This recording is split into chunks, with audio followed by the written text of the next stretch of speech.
on what planet is it okay to tell somebody if you're not working, you're not winning? If you ain't working till 3 a.m., you're not winning. If you're not dying from work, you're not winning. Hey everyone, welcome back. My name is Brittany Hayles, and this is Hayles Consulting, a business dedicated to helping you gain clarity in your career. Today I'm getting real with you guys. There's been plenty of times where I've received career advice that I'm just like, what did you just say? So in today's video, I'm gonna be walking you through a few of the pieces of career advice that I've received that I do not agree with. If you're someone who appreciates candid and transparent career advice, this is the channel for you.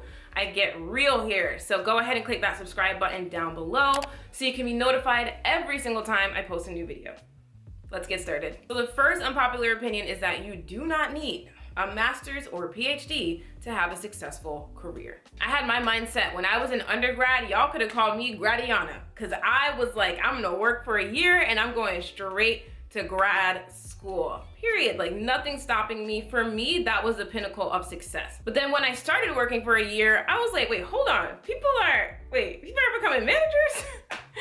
People are getting paid really well with a bachelor's degree? Like, wait, hold on, There's always gonna be those naysayers that are like, well, for some jobs you do need them. Obviously, I'm not talking to y'all. I'm not talking to people who need a master's or a PhD, like that's a part of the qualification. I'm speaking to people where it is not a part of the job qualification and you feel as though you absolutely need it. That's who I'm speaking to. When we place such a great emphasis on having to go to graduate school or having to get into a doctorate program, what happens is sometimes early in your career, you're so focused on pursuing graduate that you don't even know what you want to do. So no, I do not agree that you have to have a master's or a PhD to be successful and have a successful career. There are plenty, thousands, millions of people who have a bachelor's who never even went to college and are leading incredibly successful lives and successful careers because they focused more on what it is that they wanted and did the research to see what they had to do to get there. All right, so second, it is absolutely okay to choose and have a job that you do not love. I personally have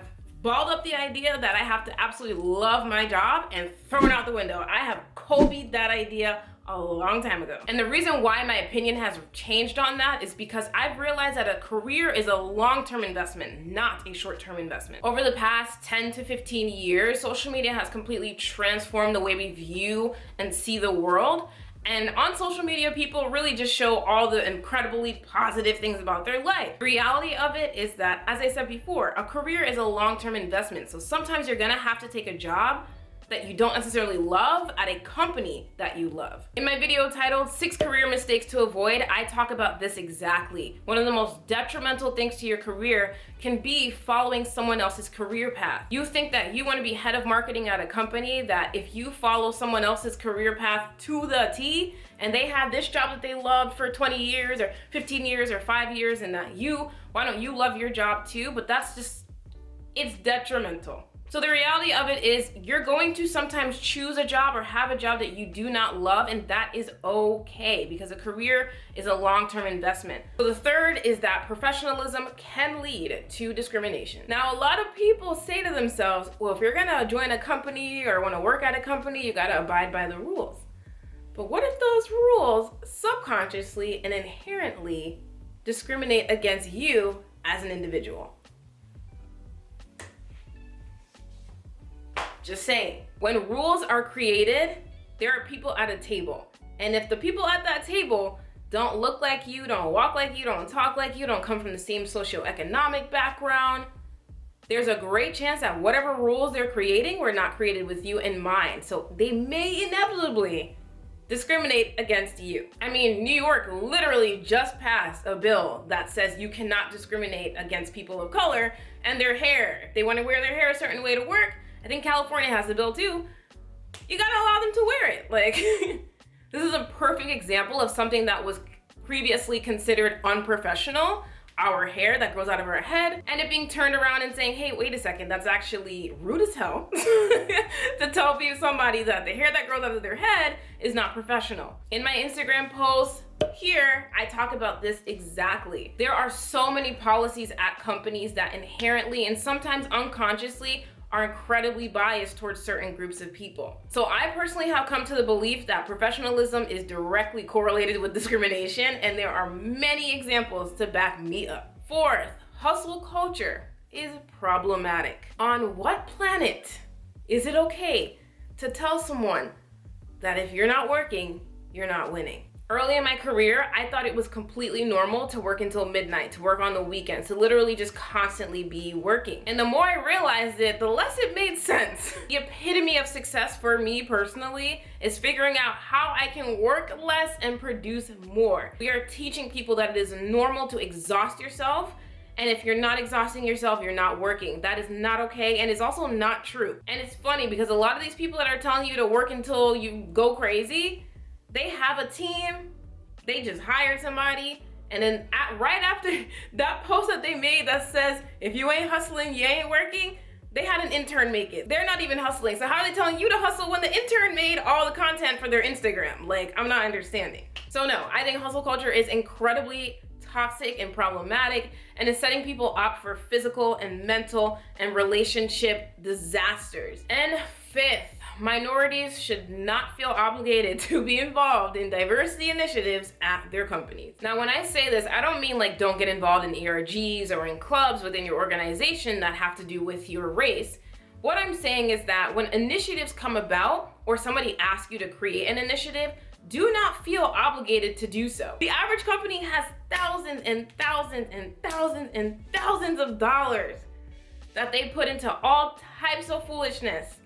They need to put their money where their mouth is and put it into diversity. Hire diversity consultant, hire people who do this for a living, hire them. I've seen so many people take on their head top diversity, literally changing the face of diversity at their company, and they are exhausted because it's not their full-time job. And the reason why they did it is because they feel like they have to, or people made them feel bad for not getting involved. And it's like, no.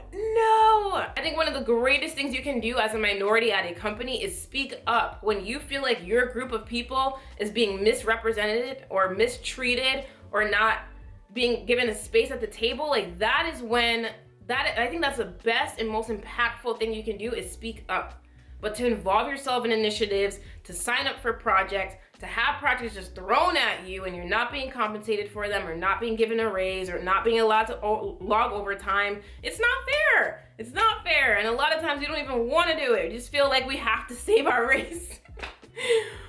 So no, I do not believe if you're a part of a minority group that you are obligated to change the face of that minority group at your company. You are not obligated, but I highly encourage you to speak up where you feel like the group is being misrepresented or mistreated. So sixth, I would say that you don't need to wait a year to ask for a raise or a promotion. I say it all the time. When you come with facts to a conversation instead of feelings, like this is factual based evidence that I am going above and beyond, or that I've gone above and beyond, or that this document proves that I'm being underpaid, why would you wait a year to present that information on the table? It's very hard for people to rationalize your feelings, but it's pretty easy on a piece of paper to see like, oh, I see what you're saying here. At your previous company, you were being paid XYZ. Why are we not paying you that here? You don't have to wait a year to do that. You can absolutely have that conversation candidly and wholeheartedly after 6 months, 3 weeks, whatever you feel is best. But don't wait for a year to let your company or your team or your boss know that you're being underpaid and undervalued, because you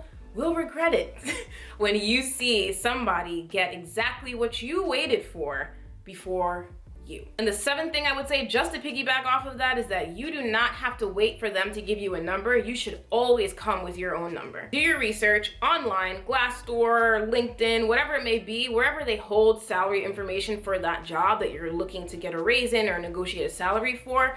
Bring a number to the table. Let them know, like, come armed up. Let them know, I know what y'all are paying people. Pay me.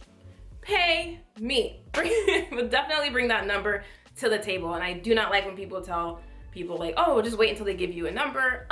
No. You know your worth, you know your value, bring it to the table. And my last and final unpopular opinion is that there is an element of luck to success, and it isn't all about hard work. Now, a lot of people get defensive about this and they're like, no, I work hard. I work hard for what I got. And my answer to that is that luck isn't the absence of hard work. It's the realization that there are so many elements that are associated with your success that you sometimes have no control over. There are some people who have never worked a hard day in their life and they are incredibly successful. We know them. Everyone knows somebody that you're just like, how do you keep winning? We all know that person. We love them to death, but we're just so confused how they keep getting so.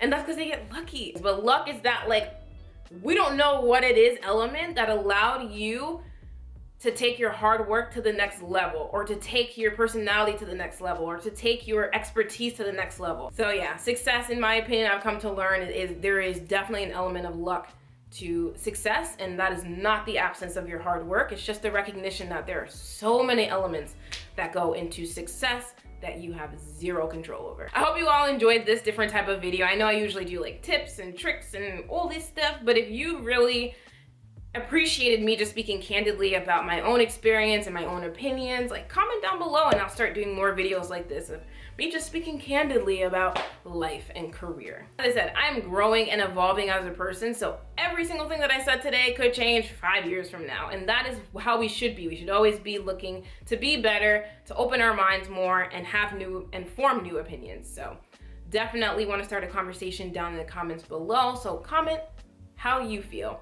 Thank you all again for watching. Subscribe, like, comment, share, all of the above, and I will see you in my next video. Bye.